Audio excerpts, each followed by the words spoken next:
Good evening, everyone. Welcome back. Wednesday, the 4th of February, 2026. As if you needed reminding. Richard, good evening, my friend. How are you? Paul, look. You've had a haircut, a shave? Mate, Paul, no, I haven't. Well, I've had a bit of a shave. Paul complained when I did the Liam Tuffs interview. He said, Richard, he says, you never get your haircut when you come on my podcast. So there's a haircut, especially for you, Paul. There you go, mate. Lovely. Who did that, mate? Did the missus do that, Rich? Can I confess to who really did it? Go on. Turkish barbers. Is that right? Richard, it was, what mate. can I say? What can I say, mate? It was. To be honest, you haven't got much choice these days, have you? No. It's either a Turkish barber or you end up looking like... These guys are great. Adams. These guys are great. Just as long as they don't find out I'm an activist and get the cutthroat razor out. Do you know what I mean? Mate, every time I have my hair cut, it goes through my mind. I've got to tell you. So you're going to them as well, you know what I mean? You ain't got no choice, mate. Well, that's what I was going to say. And Ben, I tell you what, you've got a tidal, you've got a tsunami of invaders coming your way. 500,000, mate. What's going on? Yeah, Rich, as I said there, I mean, you must have missed it in a stream the other day. I truly believe that the British media are doing this deliberately because apparently 30% of that 500,000 are actually Brits that are already here illegally. There are thousands of them, mate. So if I get on a plane and arrive over, I can get free citizenship. All they've got to do is turn up at the... It looks that way. If you just turn up and claim asylum or just overstay your visa, I think you're going to be all right. So I guess now's the time. Do I change my name to Abdul Hassan, or will I be all right coming as Richard Inman? I think you'll be all right. Well, right, go on. Sorry. Go on. No, I was going to take it in a whole dark direction. I thought I'll stop myself right there, Paul. You know you're what I mean? A nightmare. You're a nightmare, Richard. I've got the fast food jump. I've just got loving it, mate. Loving it. I'm fresh out of the shower. I was getting worried. I thought you'd been cooking. I thought you'd been cooking again. No, you know. I'm all nice and crisp, mate. Fresh out of the shower. Do you know what? Done. 2 words of advice, right? First of all, Paul, do not open a calf, right? That's the first bit of advice. The second one, Danny Salmon, if you're watching in the comments, mate, how the heck have you run cafes? That's all I'm saying. That's all I'm asking. Mate, stick to the pot noodles, Danny. Stick to the pot noodles, because that steak was looking well dodgy. Yeah, definitely, mate. I'll tell you what, that was a different level. Right, Richard, we're going to talk about, we're going to talk about whatever the audience want to talk about, but we have got so much to potentially go through. I don't know where to start. First of all, Rick, give me all this Epstein file stuff. What's going on, Rich? Have you been following it? Well, again, Paul, do you know what? I think we're all the same. I don't know about you, Paul. I'm getting fatigued. There's that much news coming, and maybe it's just we're getting old, do you know what I mean? And we're not able to soak it up like a sponge like we used to. But from what I can tell, I mean, I think to put it mildly, we always knew that Mandelson was called the Prince of Darkness, and I think there's a very real reason for it. And I mean, here's the thing, Paul. Right, I think something's been very much lost in this. When me and Tommy and others made the ROB films, and if anyone doesn't know what the ROB films are, go on Twitter, you'll find out what I'm talking about. Everybody knows the Telford films, right? I'm not going to burn your channel, Paul. The Grape of Britain. The Grape of Britain. When we made those films, right, which I think are quite simply the best documentaries on the subject, bar none. Right? Because we didn't just talk about it in loose terms. We went after these guys. We watched them. We followed them. We were in their businesses. We were outside their houses. We had trackers on their cars. And then, of course, Tommy did the Roger Cook thing and doorstep them all. I spoke to all... Did I speak to... Yeah, I spoke to all the survivors that we made films apart from I forget her name. There was one girl that I didn't speak to, but I spoke to all the others. And... the stories were so horrific, Paul, and what really annoys me about this Epstein thing, the survivors, and let's get it right, there's a lot of these people have been murdered. A lot of people that are around Epstein, a lot of the girls have had overdoses, all the usual stuff. That's exactly what happened with the grape gangs. Exactly the same thing. They basically had heroin overdoses, they died, they went missing, and so on and so forth. It's the survivors that are not being... Again, everyone's going on about Mandelson, right? What about the little... Let's just get it right. What about the little boys? And I'm not going to say any more than that because obviously we don't want to get, Paul's channel vaporized. But little boys will have been harmed in the making of this horror show, which is the life of Mandy. Okay, and that's what I'm concerned about, Paul, because young kids, goodness knows where they've been brought from, and that savage, that monster, what's he been doing? That's the question I want to ask. All the corruption, all the stealing files and all that, to me that's a secondary thing to the little boys that will have been taken. Look, I'll be honest, Richard, right? Because this has basically been America-based. I mean, I know Andrew's been thrown into the mix and all that, Yeah. but I'm, what happens in America for me has not been top of my agenda. I look at it, I glance at it, and to be honest, that's been about as far as it's gone, right? But now we're seeing British names being dragged into this and potential links, etc. I want to be really clear on something, right?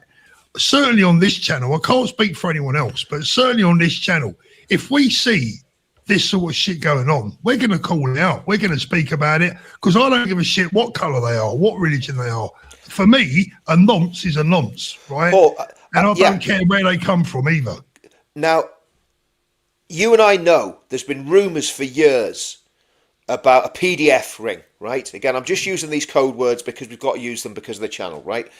There's been rumours about a PDF ring in Parliament, right? And again, people have been discredited, stuff's been discounted. There's been men like John Wedger talking about it for years, and I'm going, oh, is John Wedger just a little, is he in nutcases or something? No. Do you know what? We're hearing more and more, and it seems to be in parliamentary circles, a lot of it is homosexuality, right? And there's homosexual men preying on younger men. Okay, let's just put it that way. Let's be charitable. And if they're preying on younger men, they're probably preying on boys as well. And that is nobody's talking about that. Nobody is talking about young boys being taken and abused by some of these monsters. And I think this is a lot darker, Paul. I think it goes a lot deeper. And again, I'm not going to say too much because, again, obviously, we're not going to name names or start doing anything like that. But I think there's a lot more going on here. And I think now, what if anything good can come out of this, right? Well, first of all, that vile, creepy, disgusting, perverse man, Mandelson, is now gone, right? He's finished. He's finished. His power's broken. His evil, dark power is broken. And he's been exposed for what he is. But I believe there'll be a lot more getting exposed. There's a lot more darkness to come to light. I mean, look, he's been wrapped up with STARMER for ages right now. At the end of the day... And Brown. Exactly, and Brown. I mean, we need to get to the bottom of this because, like I said, I tell you what, mate, I don't give a flying F, right, what colour they are, what religion they are. And let's not forget about Pig in a Blanket Dave as well. Yeah? Pig in a Blanket Dave Cameron, Now, I've got to warn everyone, this could lead to people talking about this getting bumped off. And if the authorities and the secret agencies are watching, I currently live in Singapore, Richard's in Northern Ireland, right? Listen, they know where I am. They know where I am. If you need it, drop me a line. I've got his address somewhere, and I'm currently in Singapore, moving to Thailand next week. There's a saying in Northern Ireland. If you don't know what it means, go and look it up, Paul. Touts will be shot.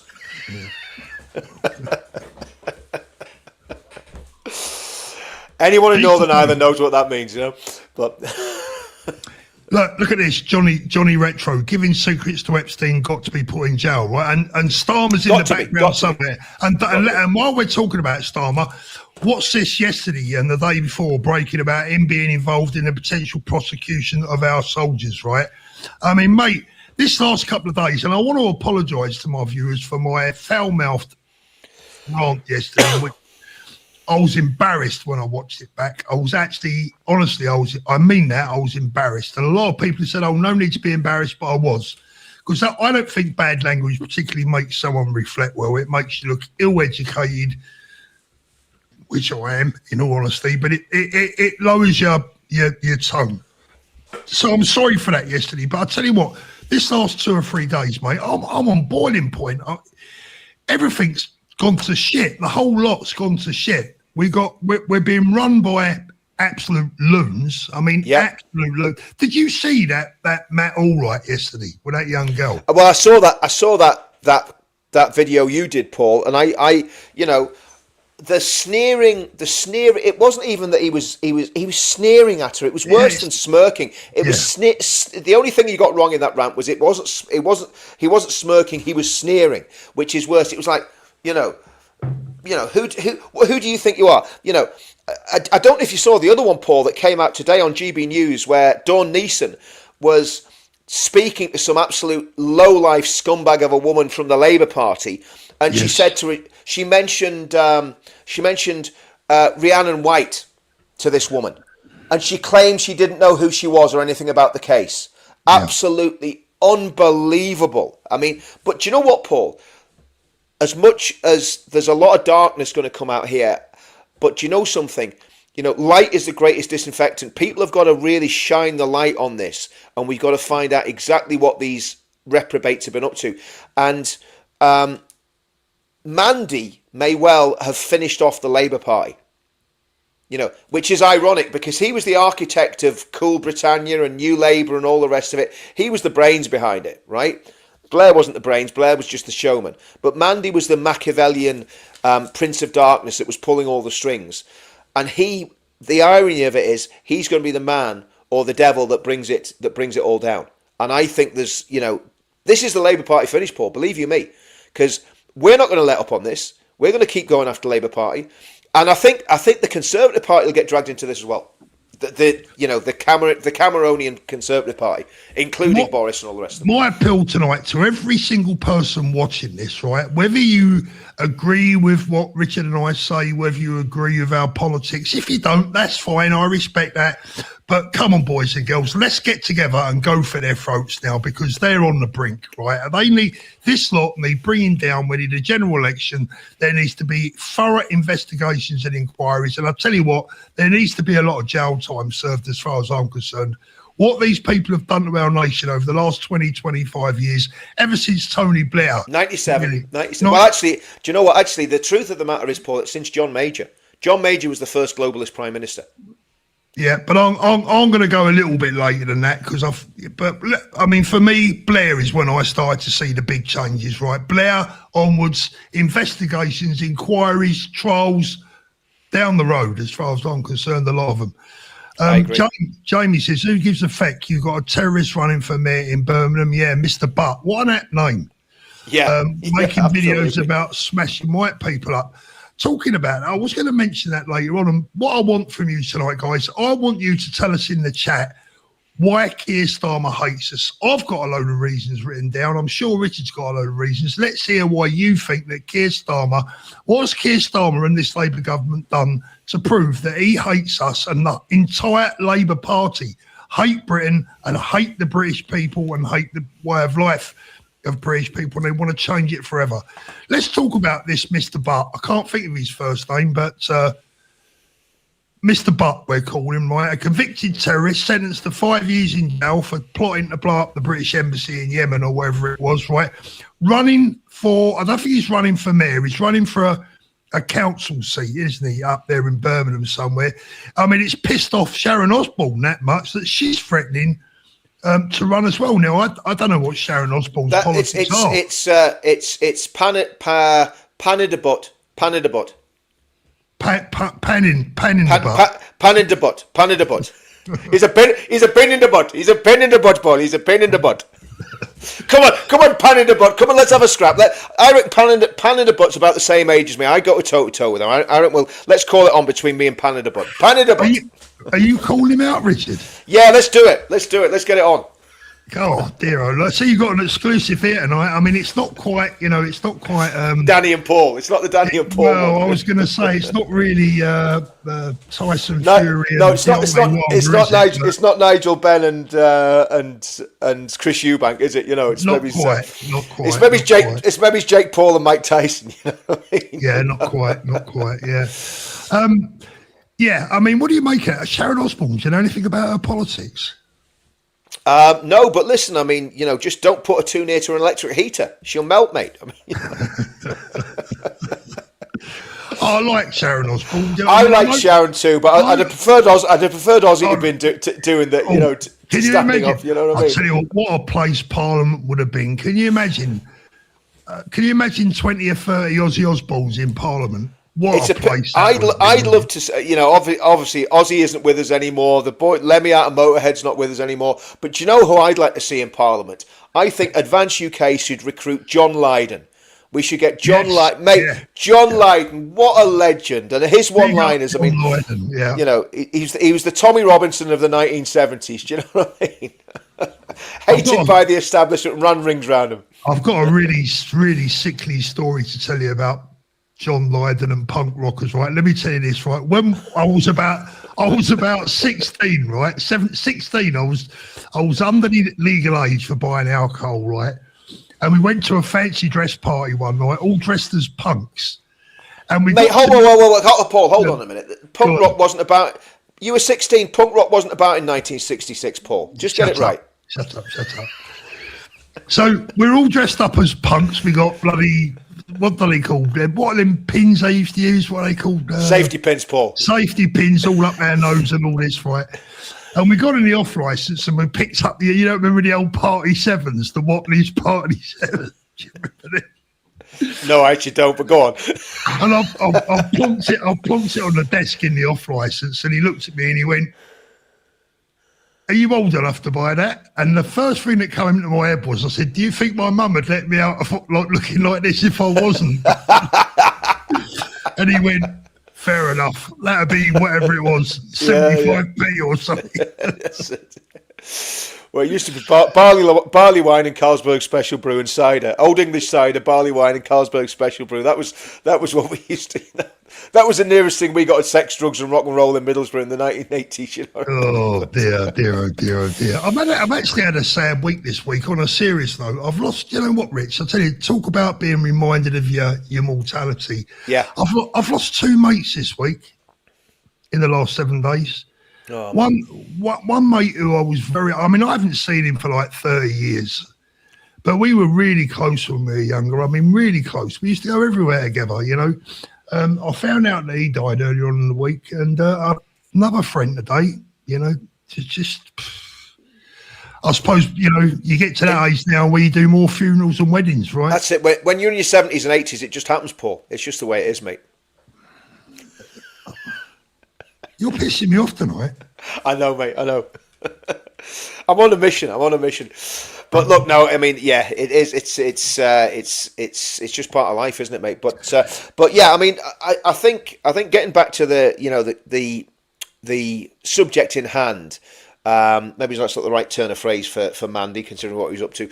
But getting to the subject in hand, you know, there was a photograph was on the front of the Telegraph today of Mandy sitting there with some obviously young boy giving him a foot massage, and it just, I don't know about you, Paul, I looked at that, and it's not, look, I'm not against gay people at all, this isn't what this is about at all, it's not about that, but there was just something about that was so twisted, and the delight in Mandelson's face that he had, and it was almost like a control thing, you know, that photograph was, I own you, do you know what I mean, I control you, and you just see it was an abusive thing that was going on. You know what I mean? So, can we have a bit of professionalism? sorry, Paul. I'll just mute myself here, mate. For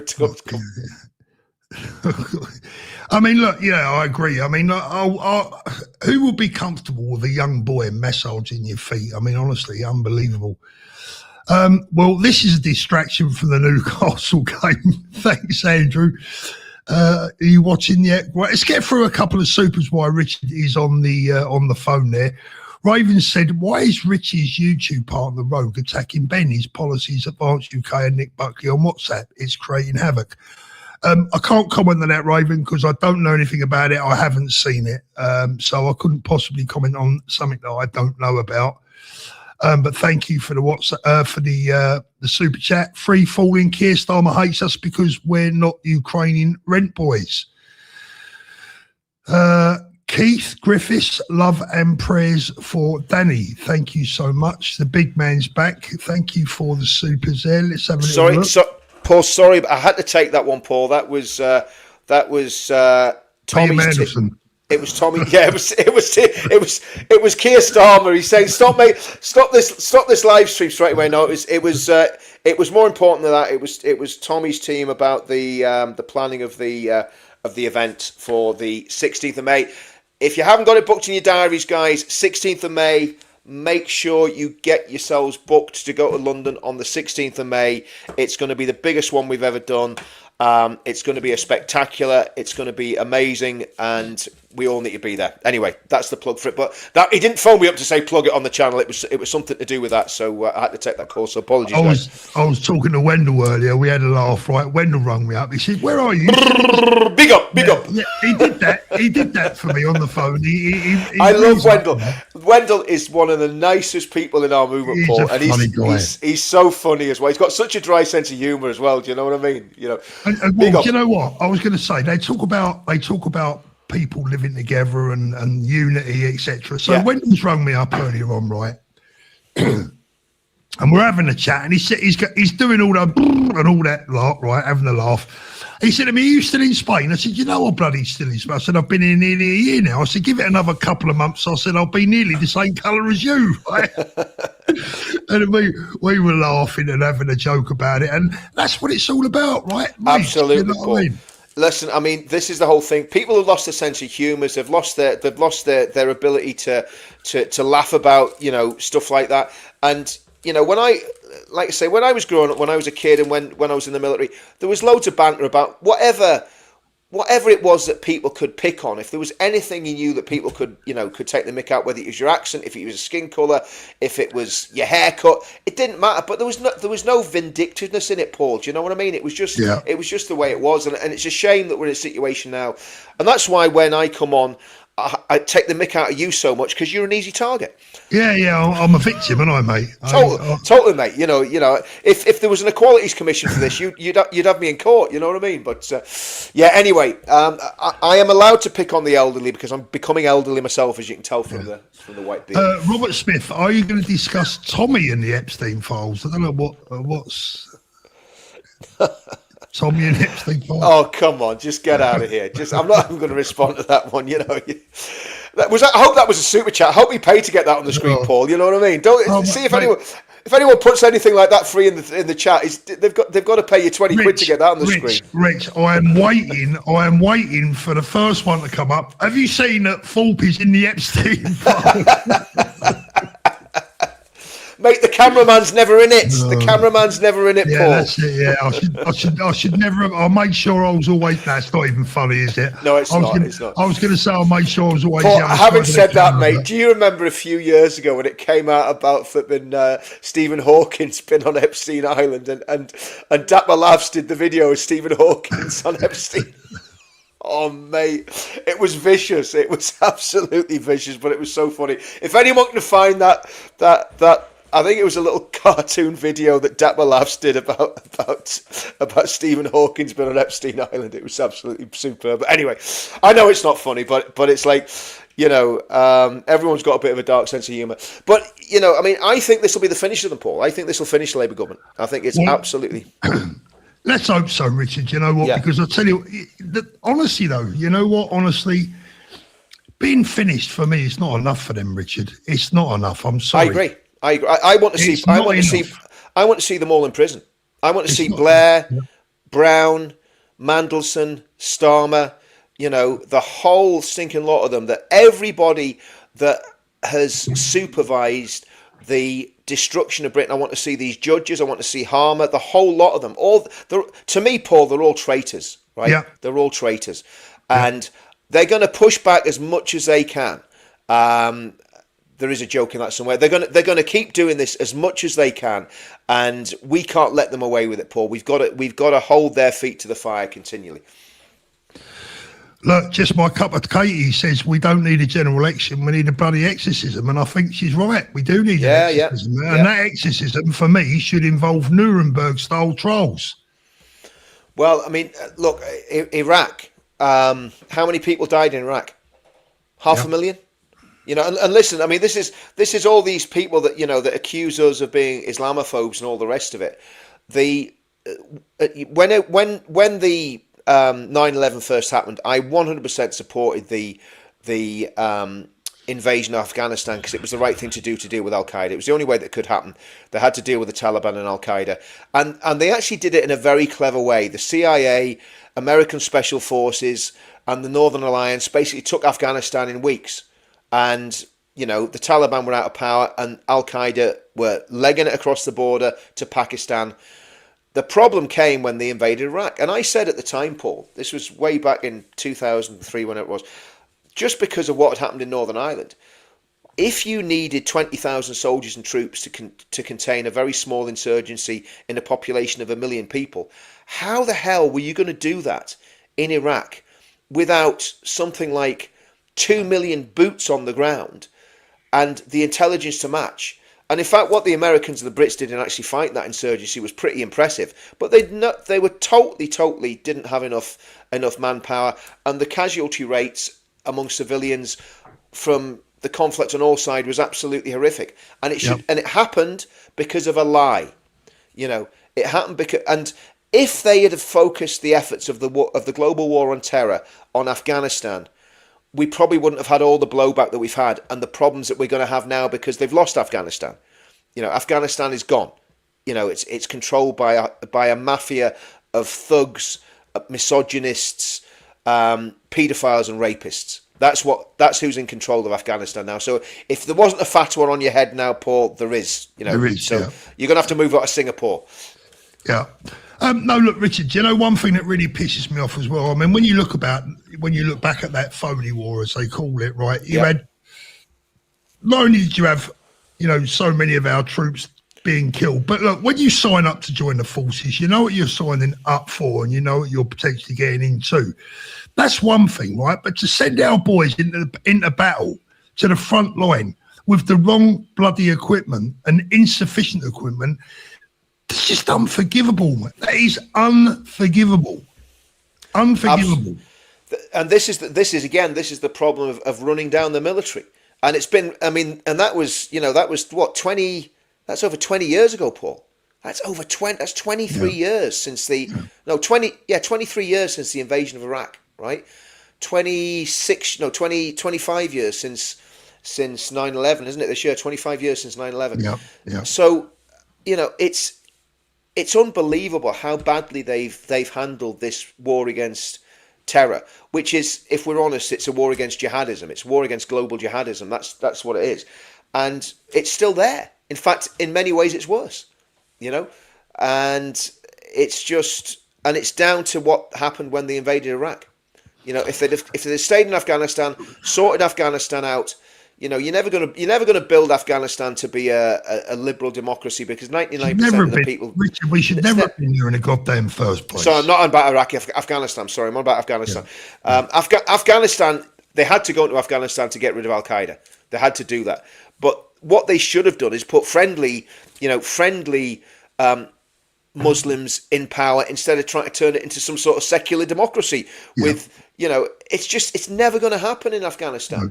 And that's the problem, you know. And they you know, we should have learned the lesson from history. They kicked the Russians out, so why would we be any different? And they kicked us out in the 1800s. Yeah. You know, they massacred the Brits in Afghanistan in the 1800s. You know, so yeah. I'll tell you what, mate. The way I see it is just like for hundreds of years, right? For hundreds and hundreds of years, Britain has been a place of safety and culture. It's been a place of comfort, pride, passion, strength, unity, all those things, and all that's been taken away from us by certain people. And I want to see those people answer to what they've done to our people and to our nation, right?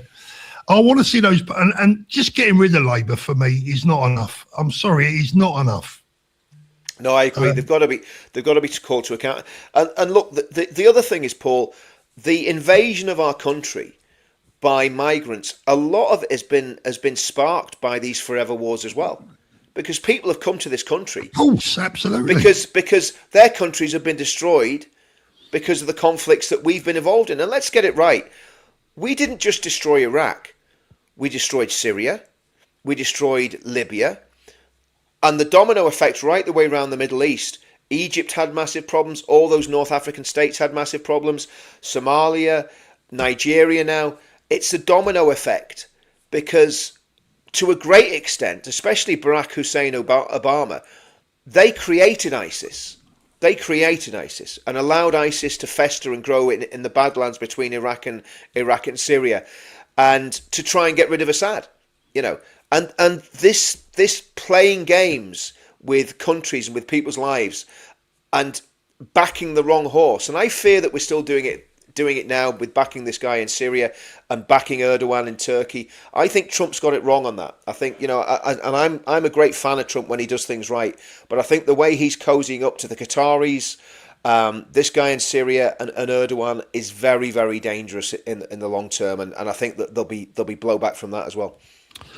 Guys, live on Saturday from approximately 1 p.m. on this channel, we'll be bringing you the Advanced UK immigration policy unveiling, the event in London. That's live from 1 p.m. I believe there's going to be more than one or two channels streaming that event, but do me a favour, come and watch it here, because with a bit of luck, I'll be in the corner commentating on the side as well. So that's from 1 p.m. this coming Saturday. And if you're lucky, you might even get to see the man to my right there as well. That's why you've had your hair cut, isn't it? I've sussed it. You got me, Paul. You nailed me. That's why you've had your hair cut. If I'm going to go and interview people, I might even actually wear a shirt and a jacket, and a pair of trousers. I don't know. I haven't decided yet. Or I might just go on my trainers and jeans. I ain't decided. But if I'm not going to be on camera, so it doesn't really matter, because I'm just going to film people and interview them. So it's it'll be grand. But what we'll do if I get any exclusives, Paul, I'll run them on my channel. Get as much out of them as I can, and then I'll throw a few tidbits to you as well, mate. Yeah. Oh, I'm just going through the chat, mate. There's all sorts of allegations. Lubna was in there. Lubna's in the chat tonight. Is she in the chat? I'm going to be talking about Lubna later. Lubna, do you know Lubna, what? I want to say something about Lubna. One sec, Rich. Sorry, Lubna, if you're watching, if you want to come on, send me a message and I'll send you a link. 1 second. Paul, if you read this, a second YouTube page so you can post if they ban your channel. Yeah. Yeah, it's a possibility. Let me just say before you go to talk about Lubna, mate, you want to see some of the names that are popping up apparently are on the Epstein files list. Everyone's on it, Uncle Tom Cobley and all, apparently. Yeah, well, you got Bill Gates. I mean, Bill Gates is in there. Bill Clinton. Apparently they got Bill Clinton dressed as a nun or something. I don't know. That there's all sorts of stuff. There's all sorts of stuff in there. You know what I mean? But I mean, I'm not surprised, Paul. I'm not shocked. I'm not shocked at all. I'm not shocked at all. But I think that again, what we've got to do, we've got to think about the victims of these predators, and that's the most important thing. That film that came out a couple of years ago about the guy that was fighting against the people trafficking. It was almost like it was it's almost like he was talking about Epstein Island. I don't know whether he was or not, and whether he just changed the names of people and stuff. But what that film uncovered, and the trafficking that was going on then, and the stuff he was dealing with, and it's horrible. Do you know what? Even talking about it makes you feel sick and dirty. You know what I mean? So, but no, I was going to say about Lubna. I've been watching Lubna's channel, and I would say, what Lubna is doing is, and I don't normally comment, and I tell you why I don't comment. And Lubna, if you're in the chat, this is why I don't comment.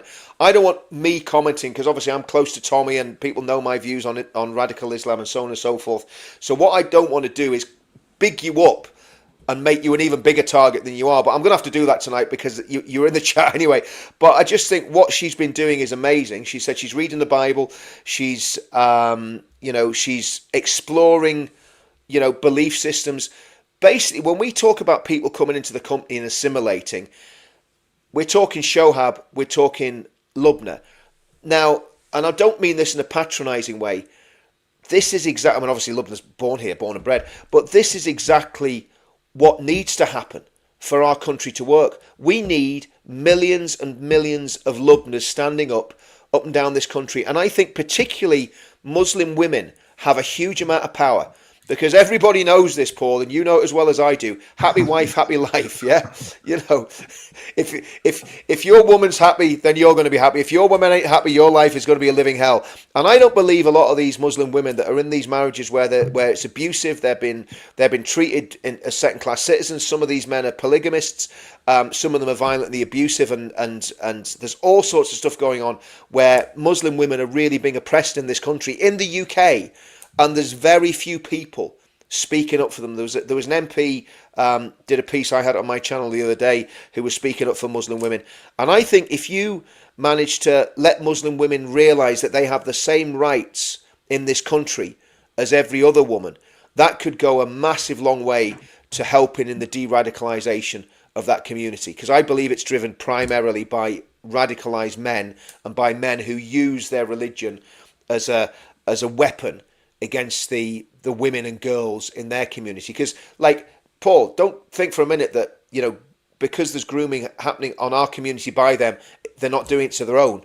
You know, a lot of these men are dangerous predators. Well, Richard, let's be fair. It happens in all communities. I know it does. I know it does, Paul. But yes, but there's a big difference, and I'll tell you why. Because theologically, you can justify it in that community because of the life of Muhammad. Yeah. I wasn't. By the way, I wasn't doing the woke bit there. But I'll tell you now, I've known plenty of women. No, absolutely. We're not disputing that, Paul. Absolutely. But the point is, in Islamic theology, there's a free pass because of Aisha, because of the way women are looked at and thought of in Islamic culture. So that's what I'm saying. It's not, and again, that's not attacking all Muslim people by any means. But what I'm saying is that's where the problems. It's a problem. Problems coming from. It's a massive problem. It's a massive problem. And if Muslim women were protected the way they should be by the British state, that misogynistic, woman-hating theology would collapse pretty much overnight. If Muslim women, if they're all as brave as Lubna, there would be. It would go a long way to winning the battle that people are fighting on those things. So that's just want to make that point. We're going to have a little look at. We won't go through the whole video because it's quite long, but we're going to have a little look at. If you haven't seen what Lubna's been going through and what she's been up to, we'll play a little bit of her video from earlier in a moment. Tish Green, thank you, Tish.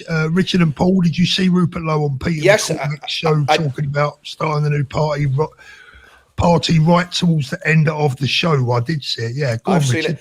Well, I think if he does that, then he's showing his true colours. And it's not good.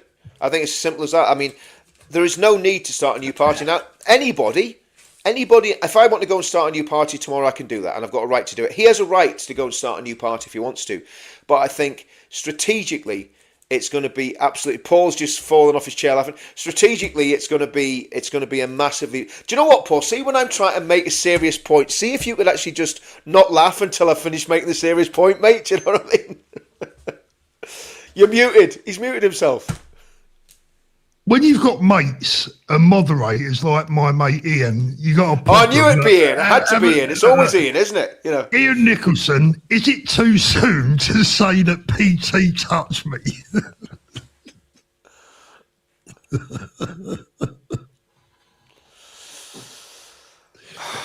Oh, Ian, what are you like? Honestly, get out of here. Sam Spooky Witch to new member. Probably not. He's probably going to retract it after that one, Ian.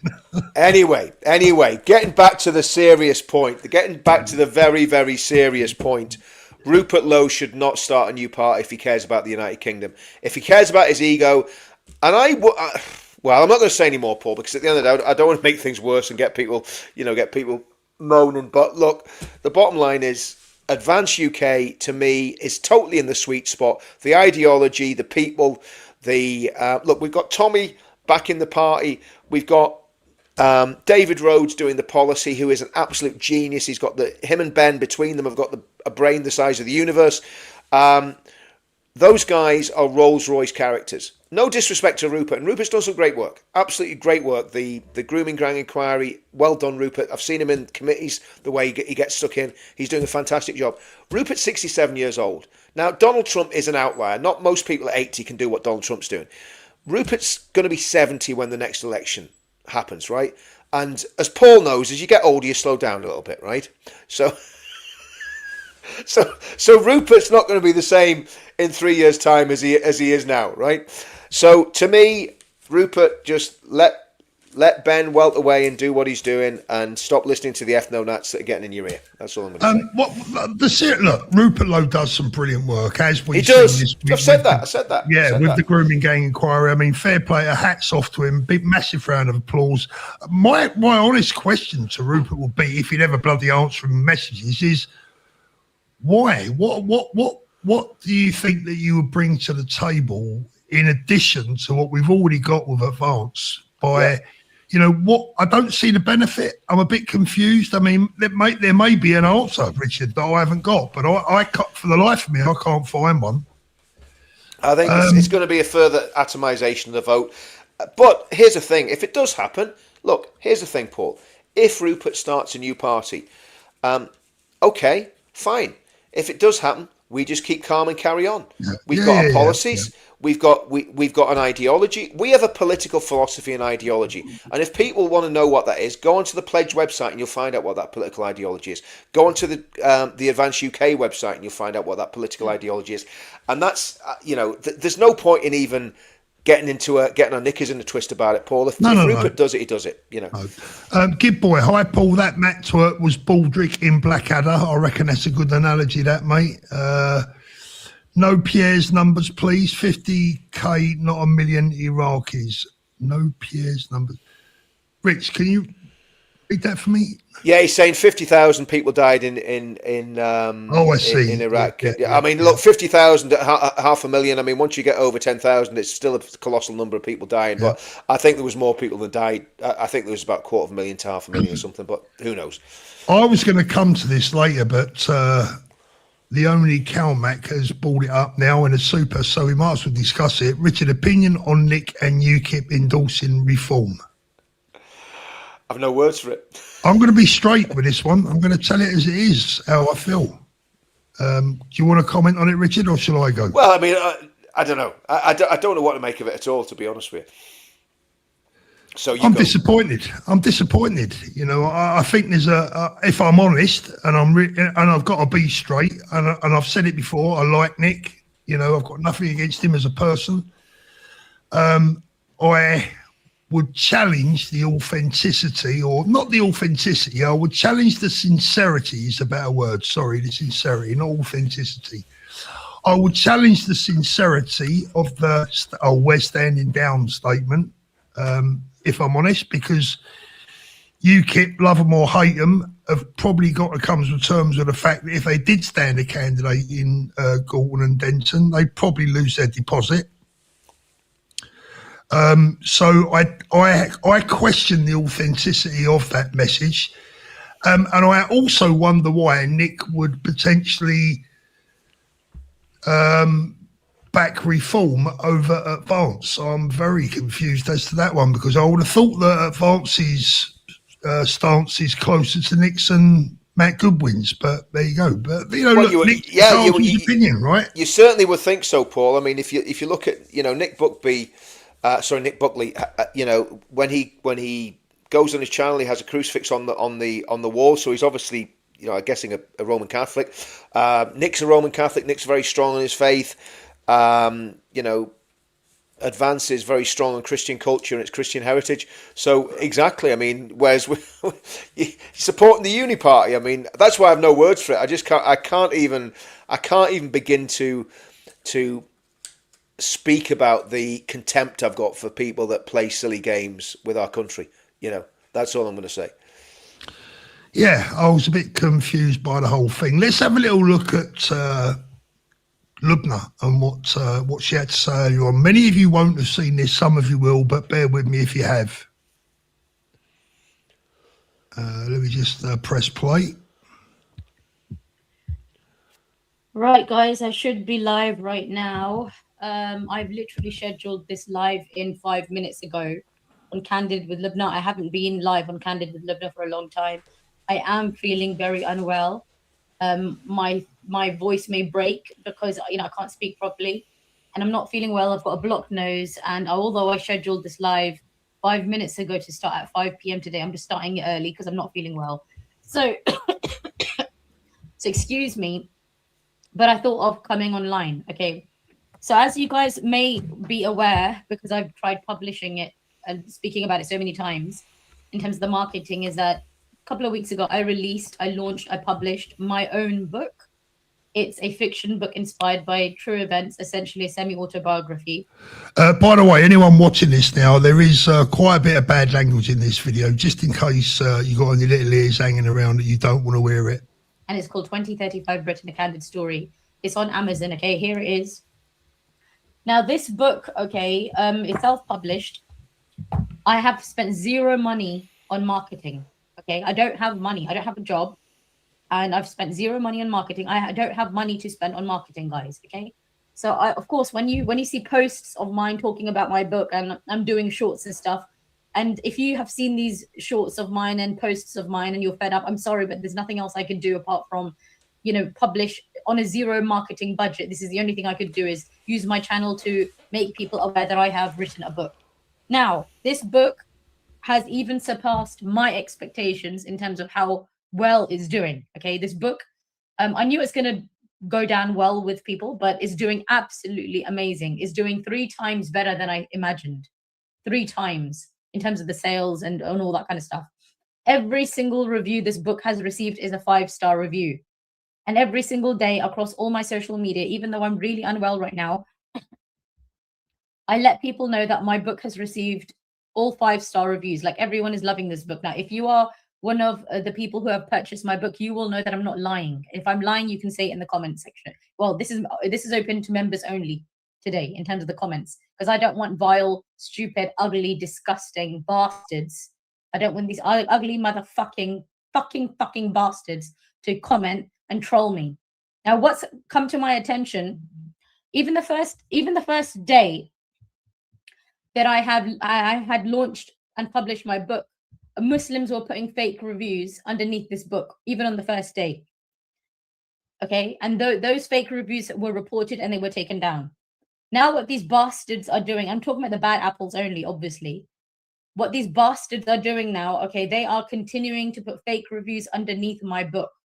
They're fake reviews, and I've posted about it. There's 2. One is from this guy called Zaid. He's a Muslim guy.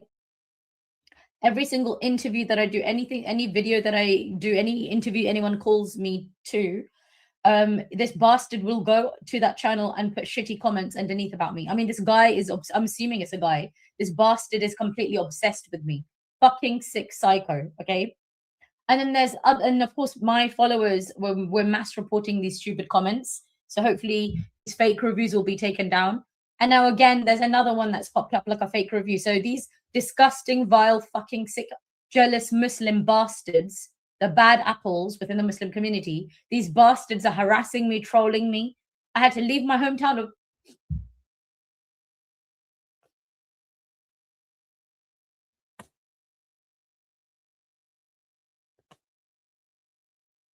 I had to leave my hometown of Luton, where I lived for 40 years, because of these vile bastards.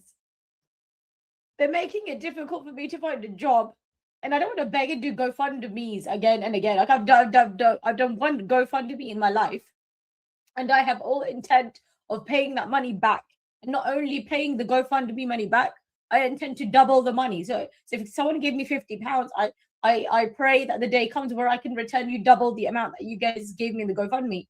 I have no intention of doing more GoFundMe's, guys. I'm trying to find work, but it's difficult right now. There's not that many jobs in the market anyway. And then these bastards are making it difficult for me to work anywhere. I'm being trolled. I'm being harassed. I've had to leave my hometown of Luton once. Okay, it's difficult right now for me. I'm trying really hard. I'm making my own content, although I'm not making that much content anymore. Although I'm not making that much content anymore, I'm working hard. I've written a book. I've worked really hard to write this book.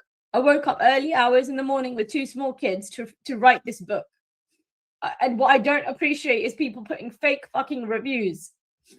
If you've bought the book and you genuinely, are putting a genuine review, I don't have an issue with that, But these bastard Muslims are putting fake reviews, which I'm having to mass report. They're jealous. The fact that my book has all 5 stars, guys. This book has received all 5 stars from men and women, all races, all faiths. I even have Muslims who have purchased this book. Right, I mean, look, the video goes on for 28 minutes, so I think what we'll do is we'll end it there, Richard. Obviously, lots of support coming in for Lubna in the chat there, and rightly so. Now, look, I know Lubna is in the chat right now. People are asking for the link. Look, if you go over to Lubna's channel after this stream is finished, it's Candid with Lubna. Most of you guys will know where she is. Go over there. You can find the link to the book. It's on Amazon. Show us some love. Show us some support. Buy the book. I just wanted to give her a bit of backup tonight. Yeah, really. I agree, Paul. I mean, again, when I saw her doing a video the other week, and she was talking about reading the Bible, and it was very moving because she was saying she was getting great comfort from the, from reading the Bible, and specific passages were really speaking to her. And I was really encouraged by that. And I just want to ask everyone that comes on my channels when we do the Bible stuff, pray for Lubna, pray for her, because she is a genuine person. She's genuinely trying to do the right thing. There's not many people, Paul, apart from maybe the likes of Tommy, that would have the courage to do what Lubna's done. Because when I speak about, radical Islam and criticise it and critique it, there's no real threat to me. There's not a major danger of somebody coming and basically harassing me up. But she's a Muslim woman on her own, basically fighting this fight on her own. Again, I think we need massive amount of prayer and support for Lubna, I believe, from everybody on my channel, everybody on Paul's channel that's a praying person. Pray for her. And what can we do? All we can do is do what we can do. But Lubna, I know you're watching this. We 100% support you. I haven't spoken about it much because of my association with Tommy, and I don't want to make life worse for you, to be brutally honest with you. That's why I haven't said it that much, because obviously I've been quite high profile standing next to Tommy for many years. But you're in our hearts, we support you, and we absolutely want you to be safe and to succeed. That's what I think, safety and success is what you need and you deserve. And yeah, that's brilliant. I mean, just such courage, Paul, such courage. And do you know what, Paul? Similar courage to what those women in Iran are showing, and those women in Muslim countries. And that should not be the case in England. She should not have to move out of her town in England because of low-life, knuckle-dragging, I'm guessing they're all men, thugs who are... What sort of a man threatens a woman? Right? What sort of a man threatens a woman? I tell you what sort of man, a coward. A dirty, snivelling, pathetic, incel, jihadi coward. That's what you are. You're little jihadi cowards. And the reason that you haven't give Lubna 5-star reviews is because most of you can't read. Well, I'm sure there's a few pictures in the book as well. We can maybe get a cartoon version for the jihadi morons in Luton. Do you know what I mean? I mean, I'm going to be honest. I don't speak to Lubna that often, as she'll testify. Every now and again, yeah. We spoke about, I don't know, it must be probably 5 or 6 months ago. On the channel. Remember, we had her on the channel. Yeah. Yeah, no, I spoke to her on the phone when she was having a bit of ag before, but I hope she always knows that just because I don't contact her every week, I tell her every time I see her having any problems, we're always there for her. If she needs any help, we're there for her. Yeah, absolutely. Good luck to you, Lubna. And as I said, you know where we are. Right, let's move on. Let's have a little look at, we've got just under 2,100 people watching live. Please, guys, I don't want to keep saying this, but YouTube are treating me like the devil's dog in recent weeks, right? So please give us an upvote. If you haven't already subscribed, please make sure you do so. If you think you're already subscribed, please make sure that you still are. Because in the last 28 days, Richard, I've lost more subscribers than I've gained, and that's never, ever happened before, right? Paul, just not showing my videos. I'll tell you what, mate. I mean, listen, I'm convinced there's a list that the government hold that they send to YouTube. In fact, I know there is, because we had it with Facebook. I know for a fact that when we all got vaporized from Facebook. By the way, I've got a Facebook account again, guys. Miracle of miracles, in my own name, right? So if you go onto Facebook, search for Richard Imler, there'll be a picture of me with a cartoon version of me, Makes me look a lot better looking than I really am. So I'm on Facebook again. But when we got vaporised from Facebook, Yvette Cooper wasn't even in power. She was the head of the Home Affairs Select Committee, and she sent a list of undesirables to Nick Clegg, and we all lost our accounts. And YouTube have done me zero favours down through the years, you know. And I would say my content's just as good as anybody's. You know, I'm not saying I'm a genius, but I can I can string a sentence together, and I think people genuinely like what I do. So there's something going on, Paul. That's all I'm saying. Yeah. There's something going on, and if we're going to be in this space, don't expect the social media giants or anybody to do you any favours. And that's when people accuse us of grifting and all the rest of it. Basically. Don't even want to get into it, but you know the score, Paul. We're here all the time. Let me just tell you this for anyone that's interested, and probably not a lot of people will be, but I want to get it off my chest, right? I get about 4 million views a month on my channel. This month, I'm down to 1.3 million. Now, nothing has changed, Richard, apart from the amount of people that YouTube choose to show my videos to. If they don't know my video's there, they're not going to watch it. So it's 100% down to YouTube, and it's down to YouTube alone. Let's have a little look at this little delightful character, another Labour MP, and where we can pick his comments apart as we watch. The MP, but I'm going to Well, it's a bad start, isn't it? Right, talk about the guy behind me. Now, in the 1930s, Churchill was right. He said that if we did not prepare for war, we did not show that we could definitely beat Hitler, then war would come to us. Now, he was right then, and today we face the same problem. There are a few other things that Churchill spoke about that he turned out to be right about, but we won't talk about them tonight. But look what this bloke is doing, Richard. Look what Labour are doing. We face a murderous... There's another video he's done as well. Have you seen the other one he's done? Oh, I haven't, no. Right, okay, we need to get that because it's the same guy, but let this one play out. Dictator, Vladimir Putin. He's already invaded Ukraine, and if he wins there, if he takes it, he will go for war. He wants to pick a fight with Vladimir Putin. After you, sunshine. Hitler aimed to build a greater Germany, and Putin aims to build a greater Russia. A century ago, Churchill said in the darkest hours of the Second World War, if all shall do their duty, if nothing is neglected, then we should defend our island home once more. If necessary for years, we can't defend our island from unarmed men arriving in rubber dinghies, you pillock. If necessary, alone. A century later, we must heed his warning. We must prepare to defend ourselves. Europe must rearm, yes, but also be ready to scale up if war comes, ready to defend ourselves, if necessary for years, if necessary alone. Now, this scumbag, right? This scumbag has just done another video telling us what it means to be British, right? Dan Wotton played it on his show tonight.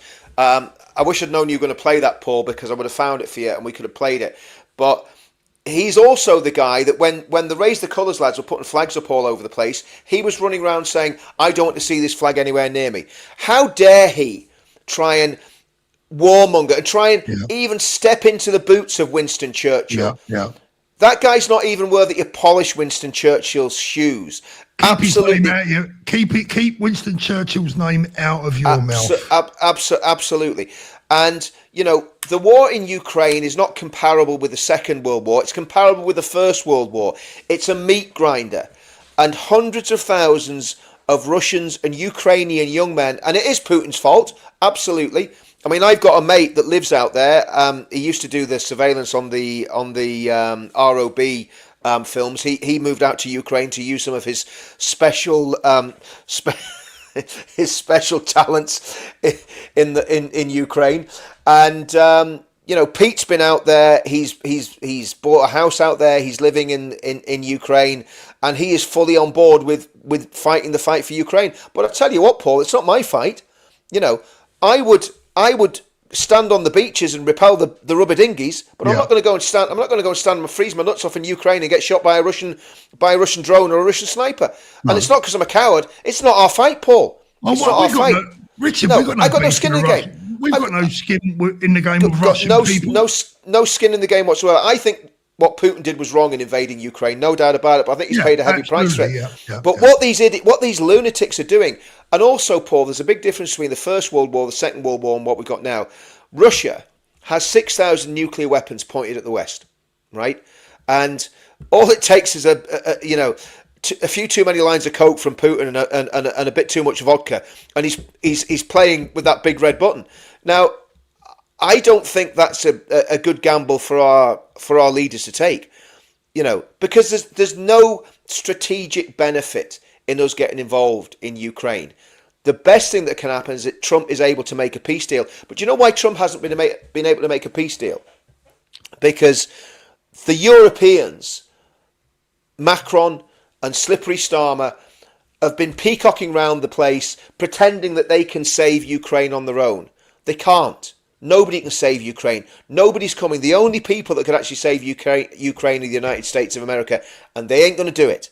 So there has to be a peace deal, and there has to be a peace deal pretty quick before the place turns into a total charnel house and gets other countries sucked in. Because once this ball starts rolling of a European war, if Poland happened to get involved, and I don't know if you remember, Paul, about 2 or 3 years ago when the Russians fired missiles, I think they fired missiles and they landed in Poland. Now that broke Article 5 of the NATO treaty. That could have led to World War III. That's how finely balanced all this is. There needs to be a peace process. There needs to be peace. My mate Pete in his Dacia needs to be able to chill out and drink vodka instead of doing all the sneaky stuff that he's doing up there in the Badlands. So, there needs to be a solution to this problem. And like I say, I've got very good friend of mine out there doing stuff, and it's a horrible war, and it's a horrible thing that's gone on. The trenches, trenches. Yeah. It's dreadful. It's dreadful. Yeah, absolutely. And but that man. Here's the thing as well. He's not going to go and fight. No, I was just going to say, Richard, you took the words out of my mouth. I was just going to say, I'll tell you what, all these men like me and you would do the fighting, Paul. That's. We're too old now, Richard. No, you're not, Paul. 65. You're not 65 yet, mate. They've upped the age. They've upped the age for conscription up. No, it's for veteran. If you're a veteran and you're under 65, they're going to try and give you the call. I wouldn't go and fight in Ukraine. I wouldn't go. And I'm not a coward. I'd fight on the streets of England if there was a civil war. If jihadists try to take over England, I would stand and fight all day. But I'm not going to go and fight in Ukraine. Not in a million years. It's a serious note, right? How many of those politicians that talk about war and that would want to go to war and talk about it, how many of them will be standing on the front line wearing a uniform, carrying a rifle with a bayonet attached to it? I tell you how many. A big fat zero. And that's why I get annoyed with these ethno-nats as well. You look at some of these guys. Some of the guys wrap round Rupert Lowe. What they call that guy, Steve Laws. By the looks of him, unless he's a secret ninja, couldn't beat the skin off a rice pudding, right? He's not going to fight. He's not going to fight in the war that he's trying to generate. This crazy ethnic civil war that he's trying to generate. He's not going to fight in it. It'll be idiots that'll get dragged into that fight, and people will go to prison and people will get killed, and and that's what these warmongers, they don't care about it. Paul, I am for peace, right? I do not want there to be a civil war or any conflict in our country whatsoever, right? Under any circumstances. But the difference is, Paul, see the likes of me and people like me, if it came to it, even though I'm old, I would go and try and defend my country. If it was a war for my country, I would still stand and fight for my country. I don't want to. I want a quiet life. I want peace. But these warmongers that are stirring things up, whether it's this doctor or whether it's someone like Steve Laws, they're not going to be the ones that get their hands dirty and have to do something, because one, they're not probably capable. You know yourself, Paul, what percentage of the population can actually fire a firearm? It's less than 1%. Less than 1% are proficient with a firearm. Less than 10% have even had a punch-up in their lives. So, Alan's saying that was last year. Alan, to be honest with you, mate, I don't really care when it was. He shouldn't have said it. What he said today. I don't know if we can find it, Paul. What he said today was absolutely despicable. Trying to lecture British people. Now, according to Dan Wotton, he's not even born in England. Trying to lecture British people about what it means to be British. And then we wonder why the ethno-nats are growing. When you've got idiots like him stirring the pot, race Yeah. baiting, you know, Yeah. telling everyone that Tommy Robinson and Matt Goodwin aren't English. That's what he said. He said Matt Goodwin's not British. You know, absolutely incredible. Crazy. Well, let me just get back to one or two supers there. Scotty's a new member. Thank you, Scotty. Did I do that one? Did I do that one? I'm going to try and find Good this boy. ball. He was the Baldrick actor with no cunning plan. I'm sure I did that, didn't I? Yeah, you did. Andrew is a new member. Thank you very much. Hello, he's back. Nigel Farage. Labour are reducing senior civil servant roles up to 50% and say they will bring in successful private sector business leaders. Only 0.1% of senior civil servants are under review for poor performance. Bloody hell. Less than 0.1%. I'd say it should be more like 99.9%. Yeah. Yeah, there you go. This is right, Terence. Paul, they will wear a uniform so they can have the medals to pin on them in the gentlemen's clubs. Yeah. Yep. Did you find it, Richard? I'm looking now, Paul. You just crack on there, mate. If I can find it, okay. I'll let you know. I'll Well, give it a there's another topic that I wanted to talk about. Let me just read this one from Nigel Farage. Has any politician or commentator raised a very important question? Why was STARMER so keen to remove the Washington ambassador for a known liability in Mandelson? A favour returned, perhaps. Very good point. Yeah. Yeah, that was a strange appointment. Right, I've got this, Paul, on X, mate. I don't know how. I'll see if I can rip it for you here, mate. No, it's not let me rip it, but I'll send you the link, okay? So I'll drop the link somewhere. I'll just bang it on an email to you, Paul, yeah? So just bear with me, mate. But this let me just read this one. I've just seen a little bit of criticism here, so let's read that out as well. We don't mind a bit of criticism. A bit disappointed with you guys. The British Army has been helping Ukraine from day one. Letting them down now is cowardice. We don't have to fight over there, but we must keep helping them.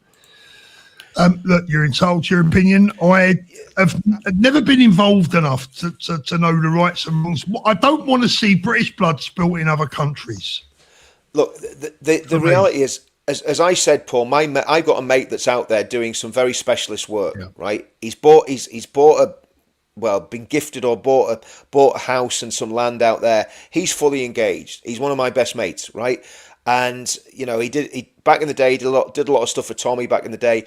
But that's what he's doing now. He's out there, and you know, I support him 100%. It's not, but he knows how I feel about it. I don't think it's our war, right? But I support him, and I support our soldiers. Anywhere our soldiers go, I support them 100%. Doesn't mean I have to agree with the war, but I certainly, you know, I certainly support them. And you know, I didn't agree with the Iraq war and the way it was fought, but I supported our lads when they were out there. And I want to see them kept safe, and I don't want to see them put in harm's way for a fight that's not our fight. And the truth of the matter is, to our friend that put that comment in the chat, like Paul said, you've got a right to your opinion.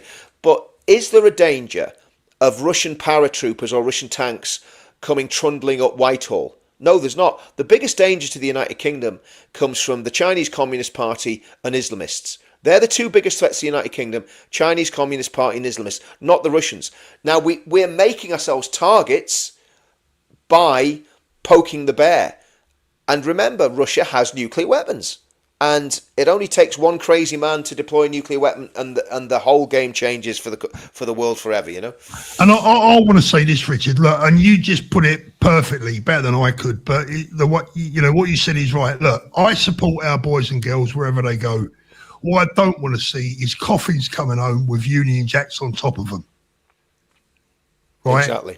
They're our people. They're our boys and girls. They are our heroes. And for me, they should be treated with the utmost respect and care. And would you send your son? That's what I'm saying. You know, if you wouldn't send your son, don't expect someone else to send theirs. I want you to think about this, Paul, right? I'm a veteran, right? So I can get called up until I'm 65, right? Now, again, if it came to Ukraine, I just wouldn't do it. I wouldn't, on principle. I don't believe it's a just war. I don't believe it's a right war, so I wouldn't fight. If it was a war in the UK, they've just brought this law in. They could call me up, you know, tomorrow if they wanted to. If there was a war in the UK and it was a civil conflict against jihadists, I would fight all day long, 100%, because I think that's the threat. But that's not what they're planning on doing. They're planning on sending people like me. So I could get called up, right? My son, who's in his 30s, could get called up. And my grandson, who will be 16 in 2 years, once he reaches 17, he could be called up. So in the next 4 years, you could have 3 generations of one family fighting in a pathetic, no-win war in the middle of Central Europe that is nobody's business. Yeah. So I just think it's very, very wrong-headed, and I think that guy, Dr. Javinder, whatever his name is, total wrong. Did I send that email to you, mate? Did you check? Richard, do you know what? Even if I got it, mate, I won't be able to put it up on screen without doing a bit of work in the background, unfortunately. Okay. No problem. Something else I wanted to talk about today was the acquittal of the 6 people involved. Let me read the report because I want to talk about sectarian judgment. Now, sectarian judgment is something that I warned about a long time ago on this channel. Fair and unbiased trials are going to be very hard to come by if we're not careful. And this comes today after 6 Palestine Action activists who raided an Israel-based defence firm's UK site have been cleared of aggravated burglary. Samuel Corner, Leona Kemio, Fatima Rajwani, Zoe Rogers and Charlotte Head and Jordan Devlin were accused of carrying out an attack on Elbit Systems in Bristol in the early hours of the 6th of August in 2024. The 6 faced trial Woolwich Crown Court over allegations they used or threatened unlawful violence and used sledgehammers as weapons after a prison van was driven into the factory. Each member of the group was acquitted of aggravated burglary. How the hell did that happen? Yeah. Whilst jurors also found Miss Rajwani, Miss Rogers and Mr. Devlin not guilty of violent disorder. Now, just bear with me on that one. Not guilty of violent disorder, okay? I've lost the report. 1 second. The jury deliberated for 36 hours and 34 minutes, but could not reach a verdict for charges of criminal damage against all 6 defendants.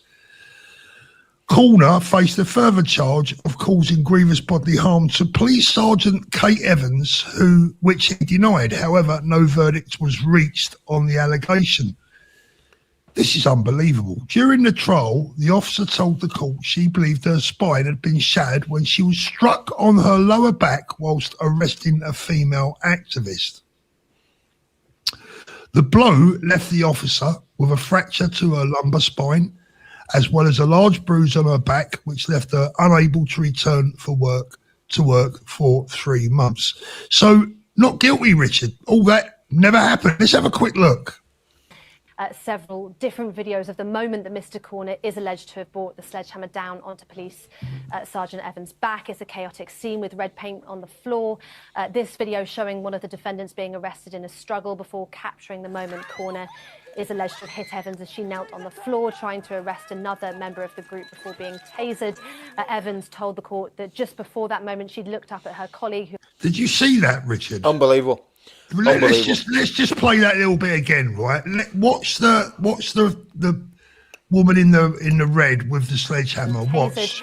Evans told the court that just before that moment she'd looked up at her colleague who had a shocked look on his face and that she then felt a pain in a struggle before capturing the moment Corner is alleged to have hit Evans as she knelt on the floor trying to arrest another. How can you watch that? I mean, it's an open season. Now, look, I criticise the police, Richard, right? But what the actual F is that all about? That woman, whoever it was in that red boiler suit, has lifted up a sledgehammer and poled it into a police officer laying on the floor. And she got not guilty? And not guilty. Wow. Now, this is where we get to the sectarian voting part of the problem that we have here, right? I want to know the makeup of that jury. Where was the trial, Paul? It was in... let me get the report up again. Not that it really matters, but the trial, I believe it was in London. Woolwich Crown Court. Well, yeah, that says a lot, doesn't it? Now, the bottom line is this, Richard, right? The way I see it, that is a politically motivated, not guilty verdict, right? Yep. And the only way that you would get a politically biased verdict like that is if you had pro-Palestine people, in other words, Middle Eastern politics, being brought into our law courts in London. How the actual F did they get a not only not guilty for the assault, not guilty for the breaking and entering, the aggravated, nothing. Walk free. And they were caught red-handed. Caught red-handed. Well, you Is saw that those scumbags that were on hunger strike? Is that the same people? Or is that different ones? No, I don't know. But at the end of the day, Richard, look, unless I'm missing something here, we got a problem like this out of hand, mate. Because look, listen, that jury. Do you think me or you would have got a not guilty at that jury? From that jury? What do you reckon? Mate, listen, I mean, you know, I'm not going to go into too much, but I heard of some lads that was caught up in something a few years ago, like 2 or 3 years ago. I'm not going to go into it, but they've had a tug apparently for causing people alarm and distress, right? And, you know, so how does this happen? How do you have people that were at a protest getting arrested for causing people alarm and distress 2 years after the protest, and you've got this, you know, where people are just getting away literally? I think it's attempted murder, hitting someone with a sledgehammer. If I hit someone with a sledgehammer, if you or I hit someone with a sledgehammer, Paul, we'd never see the light of day again. Yeah. Simple as that. Simple as that. It's absolutely scandalous. Unbelievable. But apparently someone said in the comments, someone said in the comments that basically they're trying to get a retrial or something. You know, I don't know, maybe it's on lesser charges or whatever, but who knows? Matt W. Grin, no normal person would say not guilty. Only extremists would side with that group. Now, here's the thing. Here's the deal. This is where we get back to the point of sectarian voting and how we can no longer trust juries in this country, because our country has been swamped by people who hate us, hate our country, and will side with another part of the world over anything and everything. Now, Richard, to get a guilty verdict, you've got to have a majority at best. They prefer a unanimous decision, right? You've only got to have 1 or 2 people that are pro-Palestine on that jury, and those people are walking. Yeah. And the intimidation factor as well, Paul. If those people are from the local community, and I would imagine the demographics in that local community are probably swaying in a certain direction, then, you know, this is why, you know, we talk about what we need to happen. We do need mass deportations. We do need to start getting people in our country that are destabilising our country. I think everybody that's basically not born here, that's from a Middle Eastern background, that's going on these hate marches, supporting Hamas, calling for the murder of Jews and calling for the destruction of Israel, I think they need to be deported, Paul. You know, every single one of them. 100%. Ian's just messaged me. He says, I'm sure the person who hit the copper with the sledgehammer was a lad. I'm not sure. I thought that too.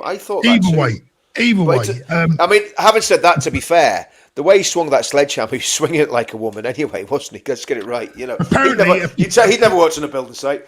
Apparently, they got autism. That's why they got on not guilty. So, you know, if you got... get out of here. You know.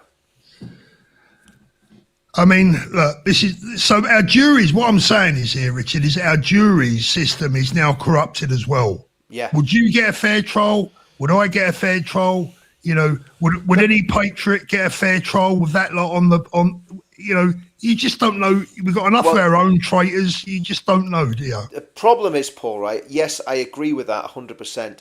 But here's the problem, right? So what do we do? I mean, listen, these scumbags want to do away with jury trials. So then you're going to have you're better taking the chance of being tried by 12 of your own than by a corrupt judge who's going to be a lefty anyway. Do you know what I mean? Well, I think what we've got to do, Richard, before these people are selected, you've got to go through their social media accounts, and if they show any signs of political persuasion either way, it should accept them. Not really, because you can't do that. Because you can't say because someone's political. That'd be like saying, "Oh, well, Paul can't be on the jury because he's political." You know, that. No, but it wouldn't be. I wouldn't. It wouldn't be fair. Look, Richard. I'm such an honest person, right? I would admit, I'd put my hands up if I was asked to be on a jury where I think I'm going to be biased. I'm going to say, look, it ain't for me. Yeah, that's fair enough.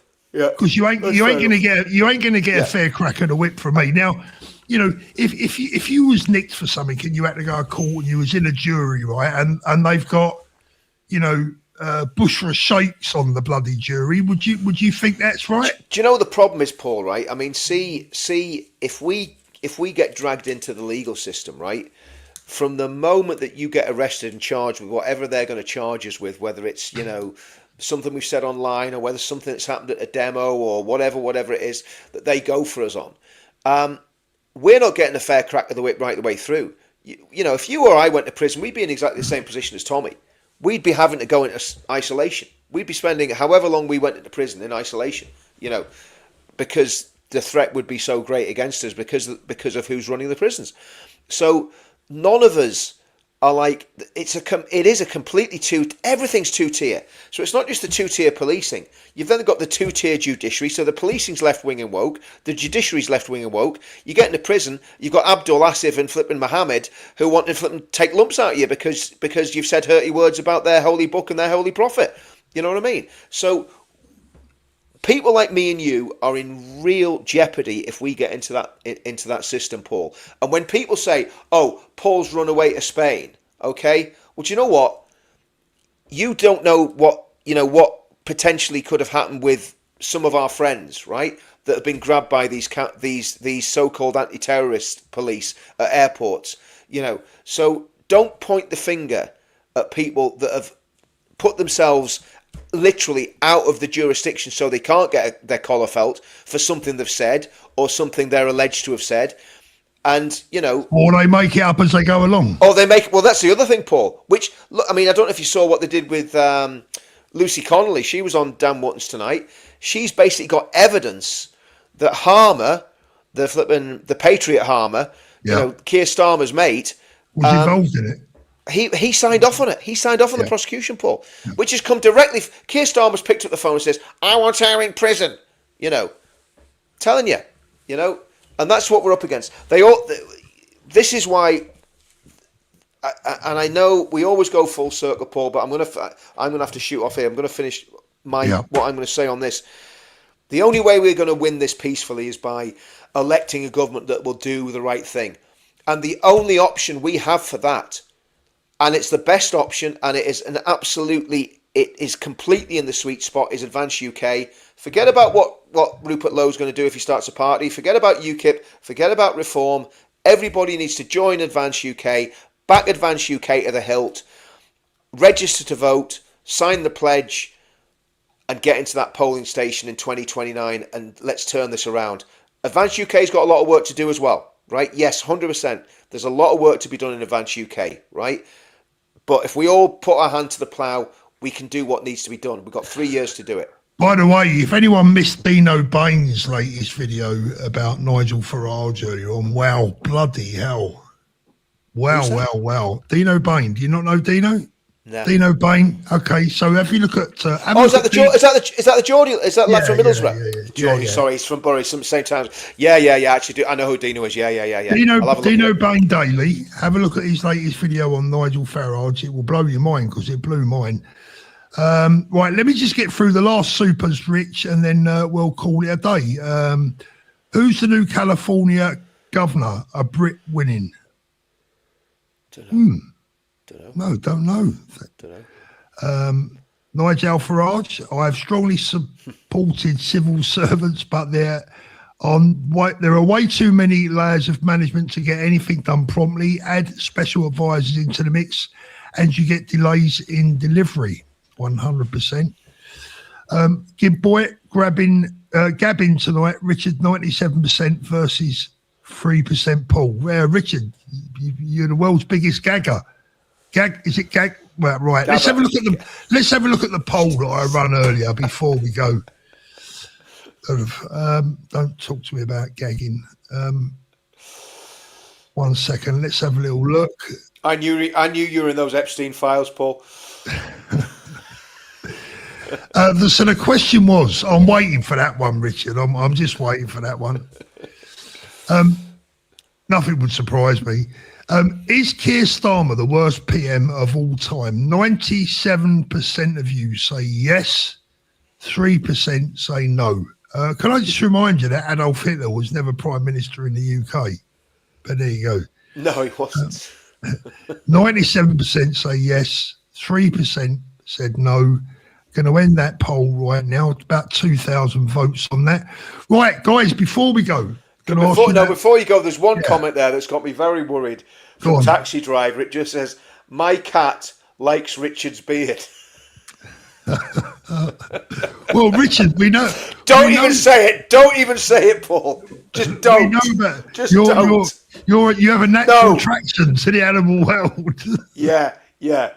Let's just leave that there. Let's cut the video before you go totally off the reservation. I'll tell you what, let's finish with something positive, shall we? Right, boys and girls, love to you all. Be back soon. Have a great week. Have a great rest of the week. Don't be too stressed. And we will see. So where's the positive that we're going to finish on? I'm going to do it. Oh, is that it? Don't forget, Saturday, 1 p.m, live from London, the launch of the Advanced Immigration Policy. For now, we'll see you soon.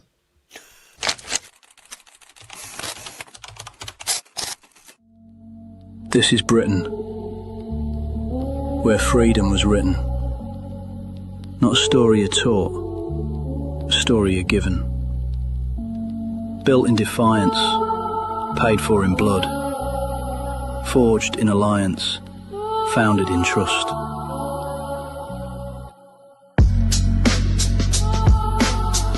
Rome arrived.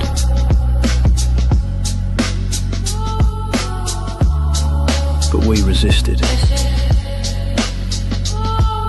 A kingdom took shape. Law drew the line. An unbending faith, forged in Christianity and tested by time. A nation stood on its own. We looked outward. The seas opened.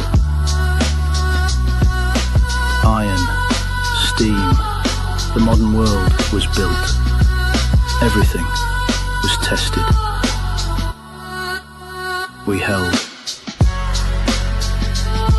Words became power. Ideas became machines. Stories went global. Music moved the world. That's our history. But our future is up to us. An advanced UK government will fearlessly protect our inheritance, honour what was built and secure it for future generations. A culture worth defending.